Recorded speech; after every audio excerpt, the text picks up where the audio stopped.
dealership that sold the previous owner actually scammed him. They sold him a 5-year warranty, but in fact, the policy is only for 3 years. And as you can see, this one's actually come off the top. Oh, that is being pierced through, and we don't even know how that happened.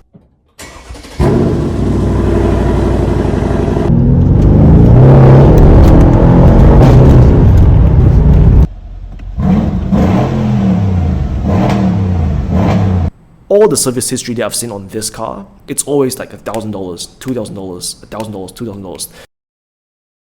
One man, one engine.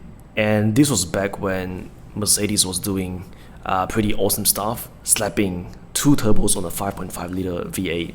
And in my opinion, the M157 is one of the best engines that AMG ever came up with. And this engine is the sole reason why I bought this car.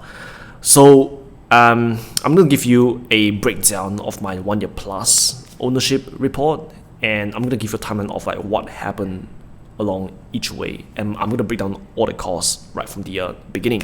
So this is a 2011 Mercedes CLS63 AMG. Now this is the base model, it's not the performance package. And can you believe there's no LSD on this car, right? Imagine having 550 something horsepower and have no LSD. Now, this is one of the disappointments that I have with this car. It didn't came LSD stock. Now, I had the car a total of 15 months and I've put in about 13,000 kilometers. So when I bought the car, it was about 84,000 kilometers, and when I sold the car, it's about 97,000 kilometers. So about 13,000 more or less kilometers done over 15 months. So now the car itself is $51,000. Now, prior to buying this car, I actually had a F10 BMW 535i that I sold for $20,000 after pay about $30,000 on cash. So no finance on this car. Now on maintenance, workshop, and miscellaneous on maintenance, I've spent a total of $6,530.94. Insurance, I've spent about $1,300 per year, and rego is $800. Now, insurance and rego, it really depends on your age, your driving record, your driving history, whether or not you have accidents in the past. It all varies a lot. So this is in the state of Victoria, and this is what I pay for insurance and rego. So I flew to Sydney to buy this car, sight unseen. I didn't do a pre-purchase inspection. I just basically wired him the deposit, and I just like hoped for the best because he has all like the service history and stuff. He sounded like a pretty decent guy. So I just paid him the deposit and said like, hey, like I will come and pick it up. So I flew there. When I looked at the car, it actually looked quite decent. It's not in the best condition, right? The front grille, the previous owner have spray paint like the sides of the grille black, which I'm not really a fan of. The tint is not like in the best condition. Just little bits here and there, which I understand for a car like this age, which is fine. First things first, when I picked up this car, is I brought it into RMS to transfer it into my name because I don't want to drive a car under someone else's name. So the fees and stuff, it wasn't that much because on value we put it at $30,000. So the first issue appeared. It was the tires, right? There's an arrow that popped up and saying that the pressure has dropped on one of the tires, and turns out the rear left or rear right, one of the rear tires was actually leaking air. So I thought no big deal, it might just be a puncture, worst case new tires. So I brought it into the tire shop. Now it turns out there's nothing wrong with the tires, it's the rim itself, it's cracked around like the lip.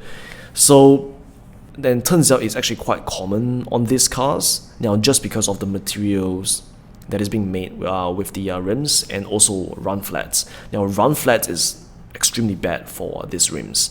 He recommended me to get new rims right out of the gates, and I said like, you know what, I just picked up this car, I'm gonna drive to Melbourne, so he recommended me to just get it fixed. So he managed to get it fixed just in time. After driving it for a while, I was in Sydney for like 3 or 4 days, just enjoying, like going to beaches and stuff. And it had a error on the dash and telling me to top up oil. So I thought, no big deal. It's a high performance car, so it might take a bit of oil. So top up the oil, everything is fine, and I started making my trip back to Melbourne. So just right before making the trip back to Melbourne, I realized the rear are sagging from the air suspension. And these cars are really interesting because it doesn't have air suspension on all fours, right? At the front is the traditional strut and springs setup, and on the rears are airbags. And you can adjust the settings on the center console and how hard you want and how harsh you want your ride to be. I thought that was really interesting. So obviously there's something wrong with the rear suspension, but I think it is still fine to drive it back to Melbourne. After I crossed the Victorian border, the rear end is completely slammed to the ground. Now when it's completely slammed, it's not like slam, it's just like a little bit low. And it still can be driven, because if not, I'll have to tow it back to Melbourne. And the whole car back to Melbourne, it's so harsh. It's like coilovers on like the hardest setting. So made it back home, everything is fine. I made it back in one piece. And the first thing that I did was I brought it to my mechanic, brought it into his shop to check out what's going on. Now, since we are there, we are doing a full service on it, a Mercedes Service B, as they call it. And I want to have a fresh start. So fresh engine oil, fresh transmission fluid, fresh diff oil, to make sure everything is good. Whoever owned this car previously, they probably thrashed it, right? Here are some signs. The transmission fluid is extremely black, and it shouldn't be at this age, right? So he recommended like a proper flush this time and after 30,000 Ks afterwards. And the car has been lowered. For the fronts, you have to get lowering springs. There's barely any aftermarket coilovers, all right? So you have to get aftermarket springs to lower it. And for the back, you need to get the lowering links, right? Basically adjusting to change the values of the height sensor. So it thinks that it's at a certain height, it basically tricks the height sensor to lower it. So it has that both installed, and overall condition of the car told us that this car has been properly thrashed by some previous owner. Who knows? Everything from suspension and everything. I want this car to be as sorted as possible. So while we are doing the service, he checked over the rear suspension, and turns out the airbags are blown. Okay, so this is the passenger side rear. Oh, yeah. You idiot. It's all the way at the top. Alright, let's go to the other side. And as you can see, this one's actually come off the top. So we're going to suss out what's going on here. But it's also touching the suspension. Oh, you can see through here. It's heaps better here. Is it? Oh, here we go. Here it is. Heaps better here?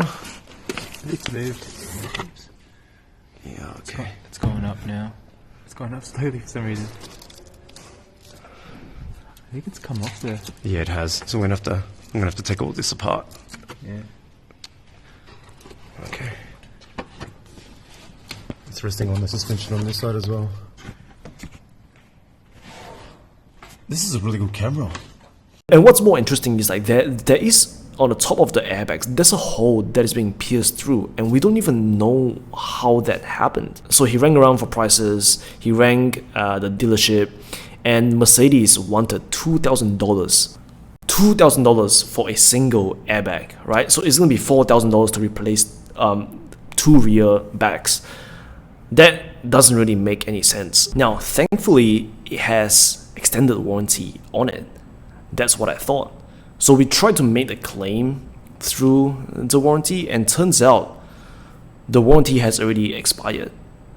So I told him it doesn't make sense because it says 60 months from this date, right? And turns out the dealership that sold the previous owner actually scammed him, because they sold him a 5-year warranty, but in fact the policy is only for 3 years, right? I don't know who's lying to who. Maybe he didn't know, and maybe the previous owner didn't tell me, and I had to find out this way. So now I have to do the repairs out of pocket.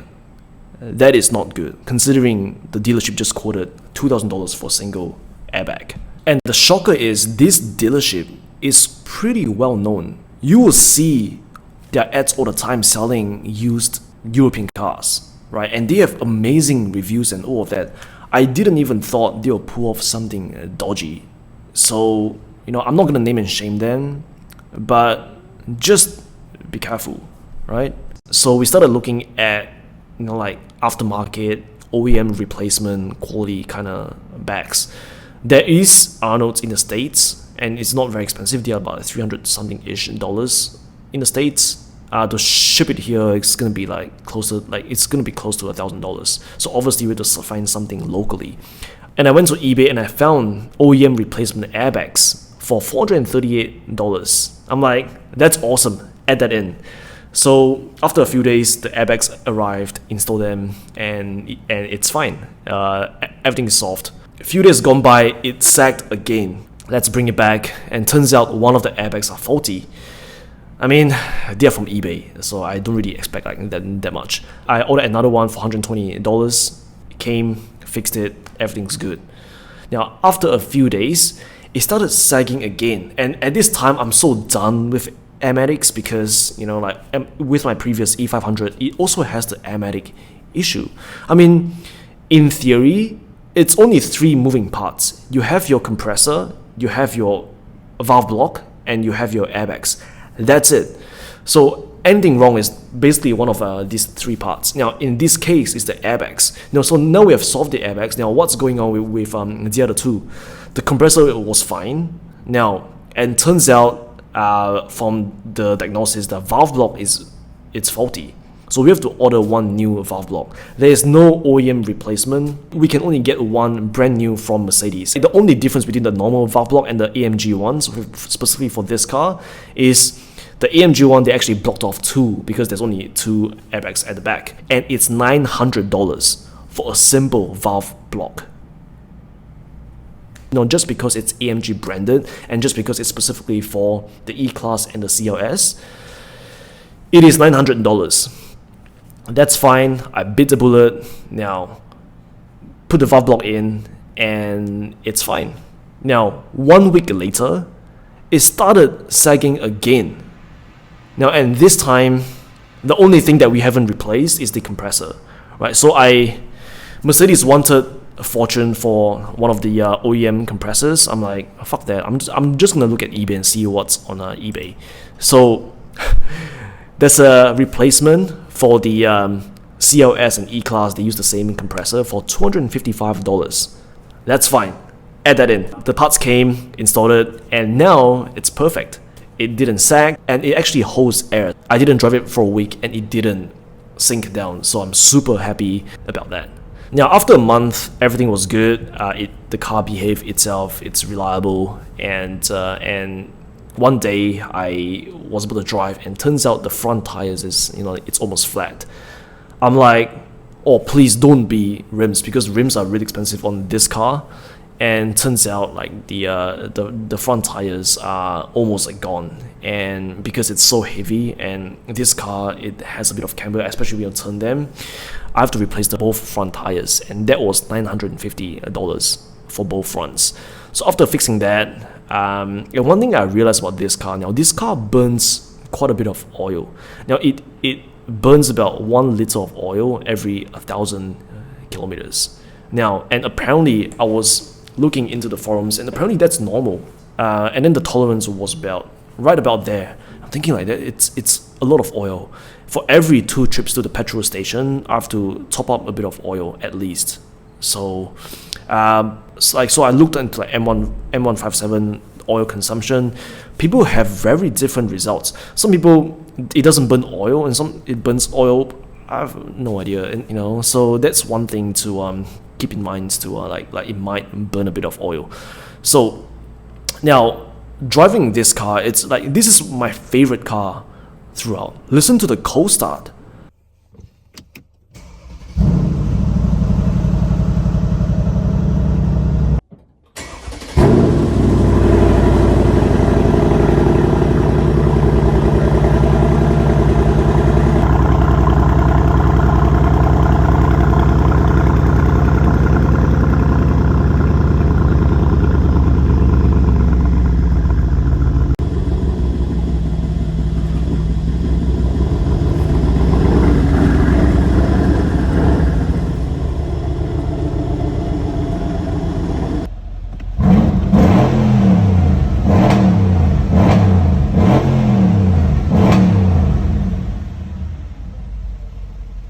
look at how awesome it revs. It sounds amazing, and this is all stock, by the way. So my mechanic did a test. Now his benchmark is 80 to 120 kilometers per hour. Now this car did 1.9 something. It is insanely fast. Even tuned RS3s, all of that, it's about 2 seconds ish. Now the fastest car he had in his shop is a tuned RS7, and mine, a completely stock CLS63, come in second. That is insane, right? I am super happy about this car. Now the way it shifts,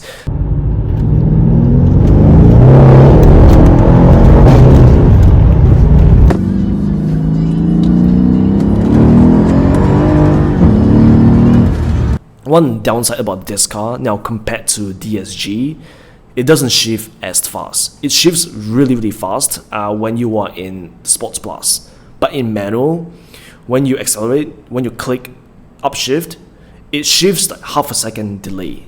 So that's the only downside that I have about this car. I think there's a reason why Mercedes doesn't use dual clutch transmissions on this car. There must be a reason why. They have their own MCT transmission, multi-clutch transmission, which is not a dual clutch. It's just, instead of a torque converter, there's like multi-plate clutch in between.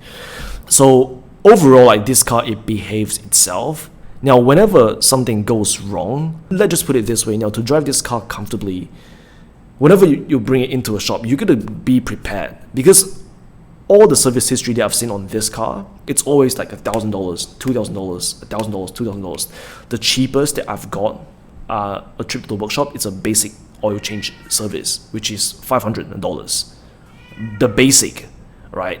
Whenever it goes on a trip to the shop, it will be thousands, right? It's not for beginners. If you are thinking about getting this car to drive around as a daily, you better make sure you have thousands to spend on repairs, on maintenance at any given time. It behaved itself for the most part. I had a detailing shop, so we did a stage 2 paint correction and 9-year coating, which normally if you were to do it retail, it would be roughly around like $2,000, but we did it for free on our shop because I would like a clean car. So overall, I've spent about, so in total, everything, maintenance, all of that, regular oil change. Now Mercedes recommends every 15,000 kilometers for an oil change. I don't want to follow that. I've set it to every 5,000 kilometers, and I've serviced it like twice. And I drive this car, right? I took it to Sydney again. I take it on road trips. I drive it all around Melbourne. And this is such a blast to drive. And this is my, out of all cars that I had, now this car is my absolute favorite. Overall, now majority of the maintenance stuff, it's right up front to get this car sorted.